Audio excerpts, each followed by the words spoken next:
Hi there, this is a video response to InfiniteGroove.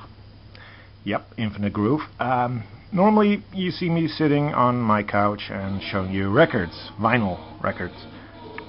This time, sorry, I'm not going to do that. I am going to show you CDs, because I have not touched on the CDs that I have. Anyway, let's get started.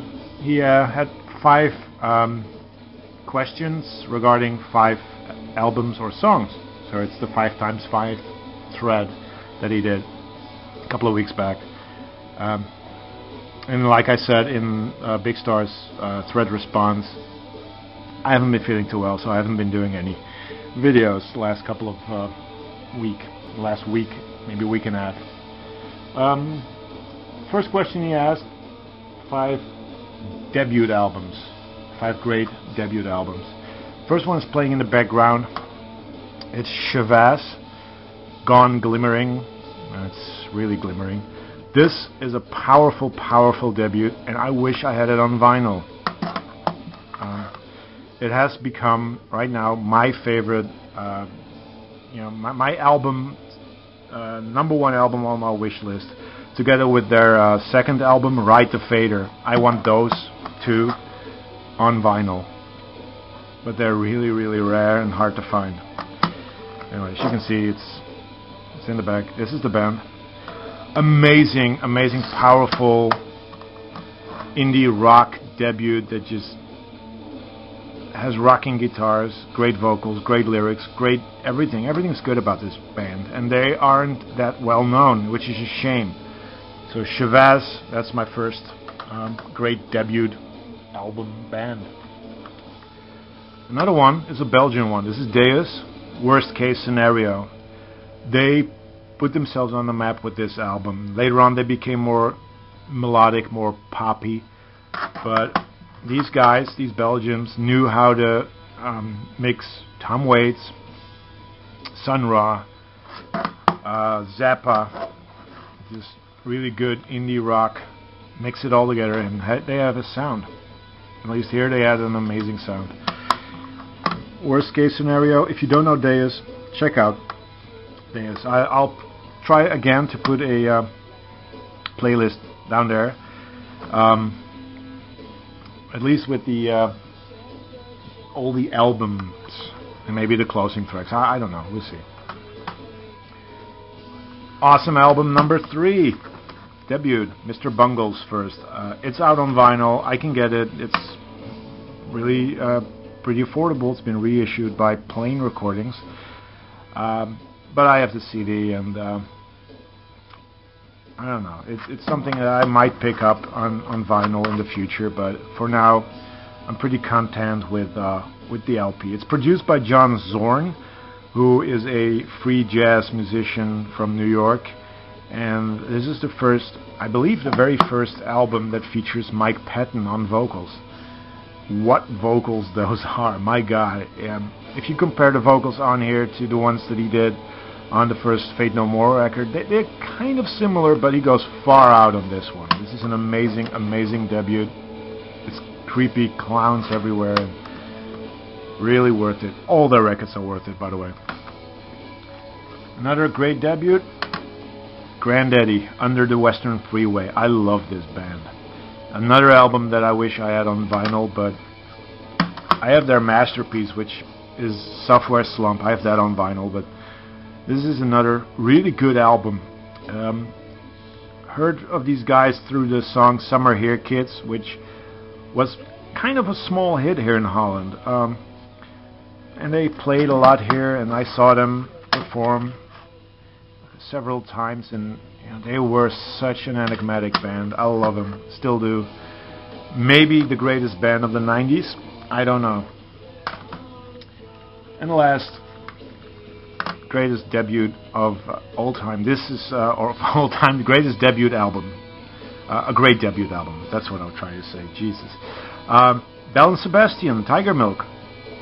This is the first album by these guys, and they set their sound. This is, I mean, they haven't changed their sound drastically since this album, for good reason, because it is an amazing, amazing debut album.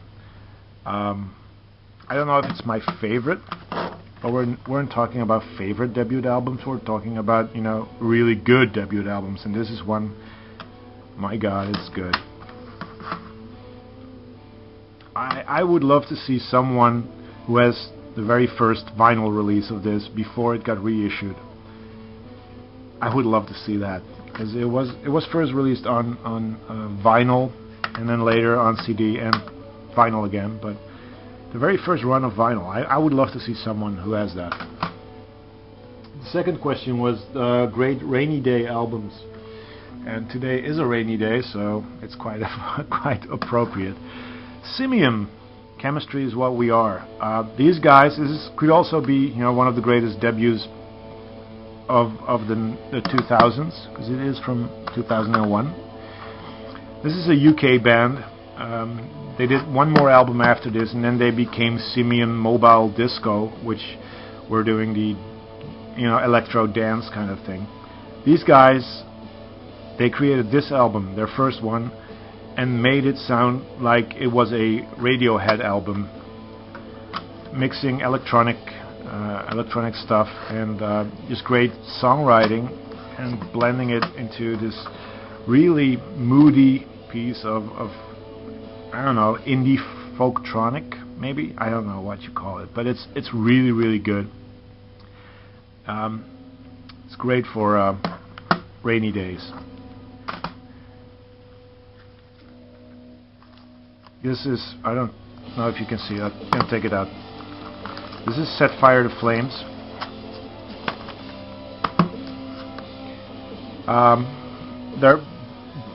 All their albums are, you know, great rainy day albums.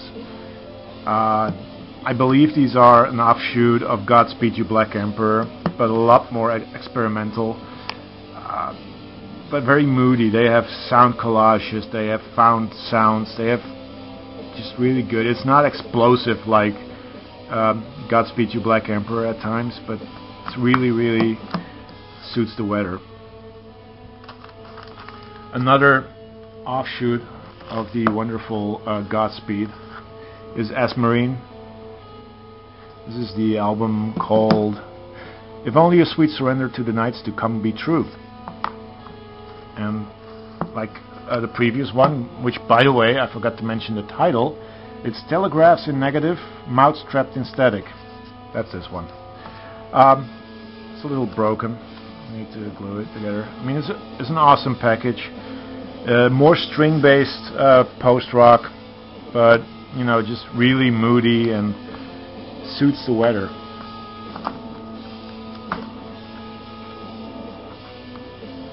And the last, I believe the last Rainy Day album, yeah. I think so. Yeah, it's the last Rainy Day, I have to look. Last Rainy Day album, Sunny Day Real Estate, How It Feels to Be Something On. It's the only album I have by these guys. It's on Sub Pop, and for years I thought Sub Pop was a goner. They didn't do anything good, and then this album came out. And my God, it's a beautiful, beautiful autumn-like album, you know, rainy day album. I love it. So, Sunny Day Real Estate. The late night albums, or the dream or nightmare albums, I would love to call them. This is the Beta Band. I think it's the first album. It is. Self-titled album. I don't know if I have any more by these guys. I forgot to look, but I really like them. Their sound is pretty damn, you know, dreamy, filled with electronica and, you know, the good old Brit pop stuff. I love this. So this is a great album to dream to, or have nightmares to, or better yet, nightmares you'll probably get from this album. This is Phantomas, another Mike Patton project, and it's called Delirium Cordia. I'm not going to open the booklet. Yeah, I can show this. It has pictures in it of operations, and they're pretty bloody. It's it's one track that's an hour and something, and it's one hell of a nightmare to listen to. You can't really. There's some text down there. Really a nightmarish album. So if you want to dream bad, put this on. This is really, really. It's first when I heard it, I thought, my God, what the hell is this? I don't like it. But it's grown. It's grown into this wonderful hour and something plus album. Love it.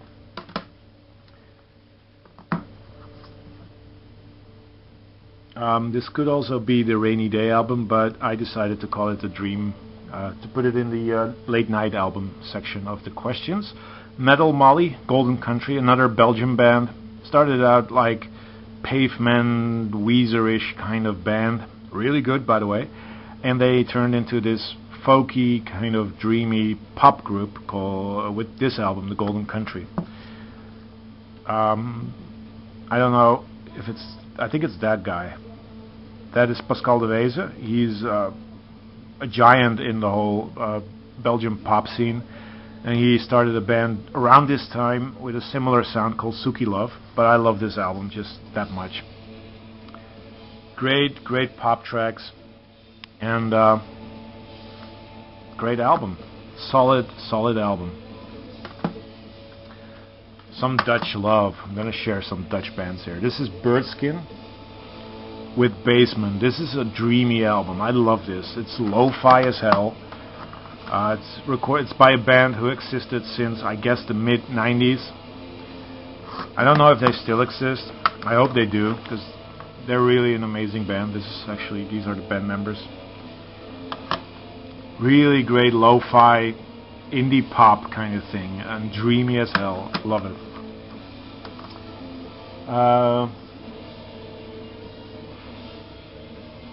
Yeah, there's 3 more. I have way more here. Doesn't matter. Another very beautiful, dreamy kind of thing. I don't know. I guess I have them upside down and I'm messing things up here. Damn it. This is not a late night album. This is a dreamy album. So this is a rainy. Jesus, I'm messing things up. This is not a late night album. This is a rainy day album. Quiet is the New Loud, Kings of Convenience, Simon and Garfunkel knockoffs, you can call them, but they have a charm of their own. Very solid debut album again. Oh no, it's not a debut. They did one on I think Kindercore Records. This is their first one on a major label, Source Records. Solid album, really good songs. Love these guys. So that's a rainy day album. This is another rainy day album. I mixed them all up. The Radar Brothers with the Singing Hatchet. I have no clue who the guy on the front is, but he's waving. He's happy. But the music, it's not really like happy music. It's very lo-fi. They were compared to likes of Grandaddy. But they're less electronic. They're more lo-fi. Jim Putnam, who is the lead singer of this band, the band members beside him have changed so often throughout the years. But it's a solid rainy day album. And the last rainy day album is Lifted, or The Stories in the Soil, Keep Your Ear to the Ground by Bright Eyes. I see a lot of people have this on vinyl. I have the CD version, which I think is just as good. At least I'm happy with it, let's just say that. This is my favorite Bright Eyes album. I like his last one, but I'm not a big fan of it. This is a lot better. And then the last question I'm going to answer, I'm not going to do timeless songs, because I can go on and on with that, and I already have like 14 minutes on the counter, so I'm going to do this quickly. Closing tracks.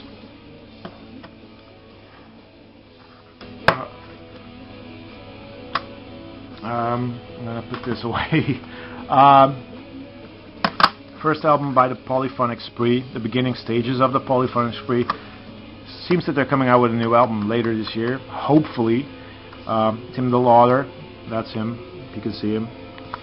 This band is from Dallas, I believe. They're an amazing symphonic pop group. Last song on it is section 10, A Long Day. It's a great ender, really, really melodic, symphonic. It's just goes all the way. Beautiful. That's Tim. Seen them perform live once. They don't tour a lot in Europe because, as you can see, there's a lot of people in the band. But when I saw them, they were amazing. A truly, truly amazing band. The Essex Green, amazing neo-psych, neo-pop group from, I don't know where they're from. Anyway, this is on a label called Kindercore Records, so if you can see it. They're part of the Elephant Six group. And the Carballo song, which finishes off this album, is just beautiful. Very 60s, and just a great album. If you love indie pop, that has slight 60s sound to it, check this out. And the last one, it's from the debut, which could also be like favorite debut albums, or excellent debut albums, Mogwai Young Team. But it ends off with probably my favorite song by them, Mogwai Fears Satan. Just amazing album, amazing song, amazing band. This is one of those post-rock groups that with each album they release, they change slight things but always remain true to their sound and always deliver a solid album. Really one of my favorite post-rock groups, just because the sheer amount of albums they've done and the quality that's in there. I love it. So that's my response. Hope you liked it, and I'm going to be doing a response next or soon to Grecian Thunder. I have a recent recent vinyl find to do as well. So stay cool, and see you next time. Bye bye.